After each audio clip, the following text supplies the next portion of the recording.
সবাইকে আদাব ও নমস্কার। আমি চঞ্চলা রানী পাল মেসার্স মিট শিল্পের উদ্যোক্তা হিসাবে কাজ করি। এসডিও প্রেমদ্বীপ প্রকল্প আমাদের এখানে 13 সাল থেকে কাজ করতেছে। এসডিও প্রেমদ্বীপ প্রকল্পের আমি গ্রাম উন্নয়ন কমিটির সহসভাপতি, অর্থনৈতিক উন্নয়ন দলের সদস্য। আগে আমরা তাওয়া, ব্যাং, ঢাকনা এগুলাই আর কি বানাইতাম। এখন হচ্ছে এসডিও প্রেমদ্বীপ প্রকল্প এসে আমাদেরকে ট্রেনিং করাইছে।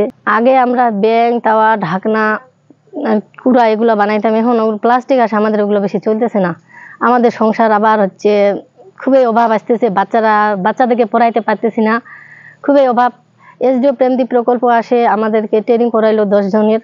ট্রেনিং করে এখন আধুনিক পদ্ধতিতে আমাদের মাল বানাইতে শিখাইছে। আধুনিক পদ্ধতিতে মাল আমাদের বানাইছে কাপ্রিস, ডিনার সেট, ফুলদানি, মানে এগুলো খুব চলতেছে। আমরা এখন বসে থাকতে পারতেছি না, মানে ঠাকুরগাঁয়ে আমাদের এগুলো মাল নিচ্ছে, ঢাকাও আবার আমাদের মাল চলে যাচ্ছে। আমি এখন পাকা বাথরুম দিছি, ঘরও পাকা করছি, আগে আমাদের এগুলো কিছুই ছিল না। এসডিও প্রেমদ্বীপ প্রকল্পের প্রতিষ্ঠিত ডক্টর মোহাম্মদ শহীদুজ্জামানকে আমি ধন্যবাদ জানাই। এসডিওর স্টাফকে সবাইকে আমি ধন্যবাদ জানাই। আমি মোসাম্মদ শামসুদ তাবরিজ, আমি এসডিও প্রেমদ্বীপ প্রকল্পে ইকোনমিক এম্পাওয়ারমেন্ট ম্যানেজার হিসেবে কর্মরত আছি। আমি উদ্যোক্তা তৈরি করি আমাদের এই প্রকল্পের মাধ্যমে।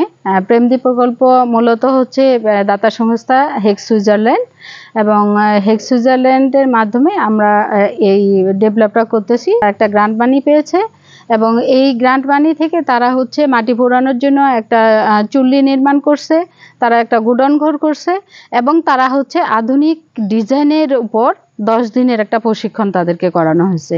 যেহেতু মৃৎশিল্পটা হারিয়ে যাচ্ছে, তাদের প্রোডাক্টগুলো হারিয়ে যাচ্ছে, এই জন্য আধুনিক ডিজাইনের প্রোডাক্টগুলো তৈরি করা হয়েছে।